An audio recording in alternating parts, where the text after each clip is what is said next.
la Reine du ciel dans le royaume de la divine volonté. Prière à la Reine céleste.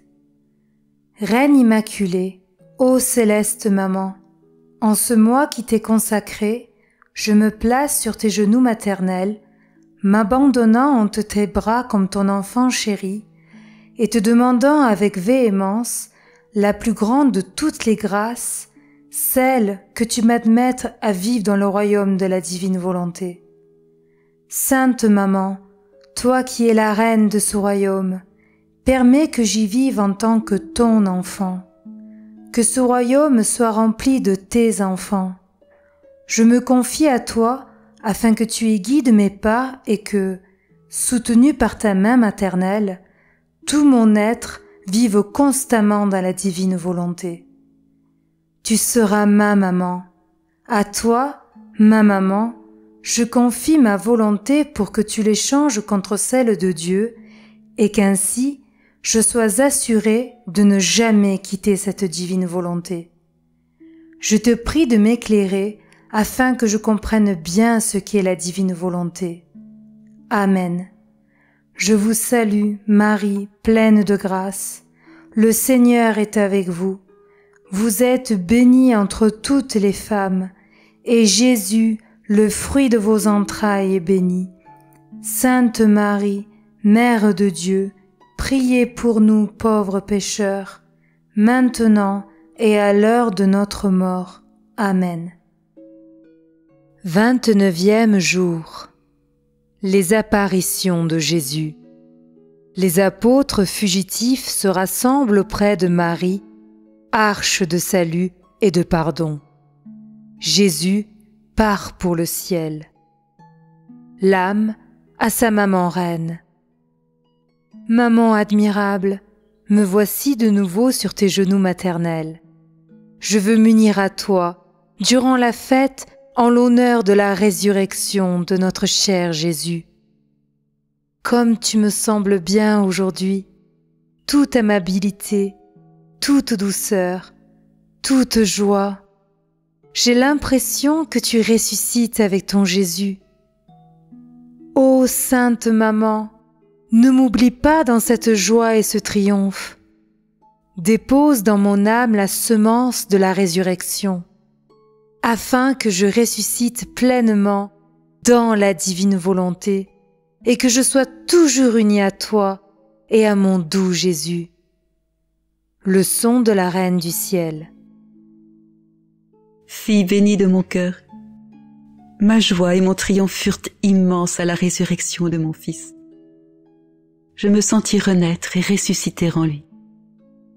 Mes souffrances se changèrent en joie et en mer de grâce, de lumière, d'amour et de pardon pour les créatures. Elles consolidèrent ma maternité sur tous les enfants que Jésus m'avait donnés avec le sceau de mes souffrances. Chère fille, tu dois savoir qu'après la mort de mon fils, je me suis retirée dans le cénacle en compagnie de mes bien-aimés Jean et Marie-Madeleine. J'avais le cœur transpercé, parce que seulement l'apôtre Jean était avec moi. Dans mon chagrin, je me disais, les autres apôtres, où sont-ils? Cependant, quand ils apprirent que Jésus était mort, touchés par des grâces spéciales et tout émus, ils me rejoignirent un à un et se regroupèrent autour de moi comme une couronne. En pleurant, ils me demandaient pardon d'avoir abandonné leur maître et pris la fuite. Je les recevais maternellement dans l'arche de refuge de mon cœur. Je les assurais du pardon de mon Fils et les encourageais à ne pas avoir peur.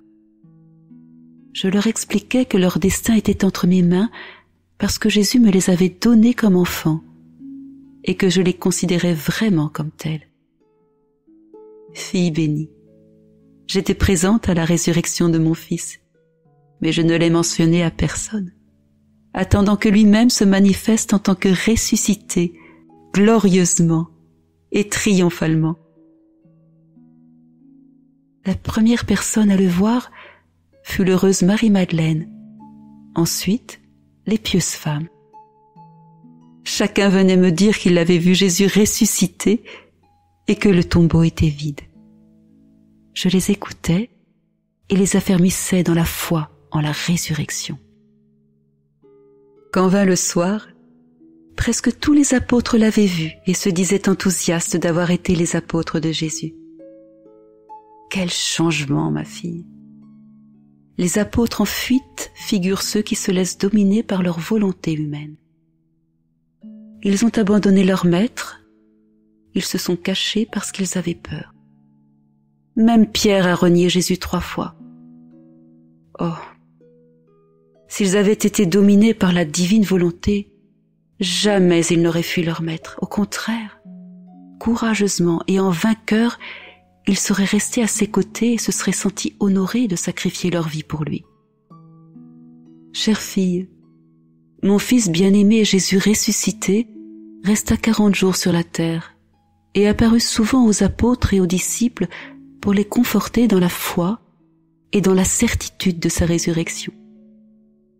Quand Jésus n'était pas avec ses apôtres, il était avec sa mère dans le cénacle, entouré des âmes sorties des limbes. Les 40 jours terminés, Jésus instruisit ses apôtres et leur laissant sa mère comme guide et éducatrice, il leur promit la descente du Saint-Esprit. Puis les bénissant tous, il s'éleva vers la voûte des cieux, accompagné de la multitude des âmes sorties des limbes.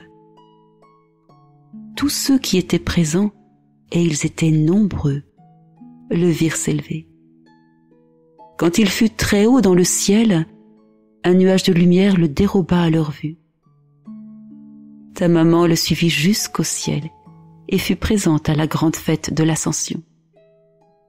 La patrie céleste ne m'était pas inconnue, et sans moi, la célébration de mon fils monté au ciel n'aurait pas été complète. Maintenant, chère fille, un petit mot pour toi. Tout ce que tu as entendu et admiré n'était rien d'autre que des manifestations de la puissance de la divine volonté agissant en mon fils et en moi. C'est pourquoi je souhaite tellement que la vie de la divine volonté soit en toi et agisse pleinement. Tous l'ont en eux, mais la majorité l'étouffe en la gardant à leur service. Alors qu'elle pourrait opérer en eux des prodiges de sainteté, de grâce et accomplir des œuvres dignes de sa puissance, elle est contrainte de demeurer les bras croisés. Sois donc attentive et laisse le ciel de la divine volonté se répandre en toi et avec sa puissance y faire ce qu'elle veut comme elle le veut. L'âme. Très sainte maman, tes leçons magnifiques m'enchantent. Comme je désire que la vie de la divine volonté opère en mon âme, moi aussi, je veux être inséparable de mon Jésus et de toi, ma maman. Cependant, pour en être certaine, fais-moi la promesse de garder ma volonté enfermée dans ton cœur maternel. Et même si tu vois que cela me coûte beaucoup, ne me la rends jamais. De cette manière, je serai certaine. Autrement, tout ne sera que parole sans acte. Voilà pourquoi ta fille se recommande à toi et place toute son espérance en toi. Petite pratique. Pour m'honorer aujourd'hui, tu feras 3 génuflexions en mémoire de l'ascension de mon Fils dans les cieux, et tu prieras pour qu'il te fasse t'élever avec lui dans la divine volonté. Oraison jaculatoire, douce maman, par ta puissance, triomphe de mon âme et fais-moi renaître dans la divine volonté. Chaque matin, chaque midi et chaque soir, redisons à notre maman: Maman, je t'aime, aime-moi toi aussi, et donne à mon âme une petite portion de divine volonté. Bénis-moi pour que je fasse toutes mes actions sous ton regard maternel.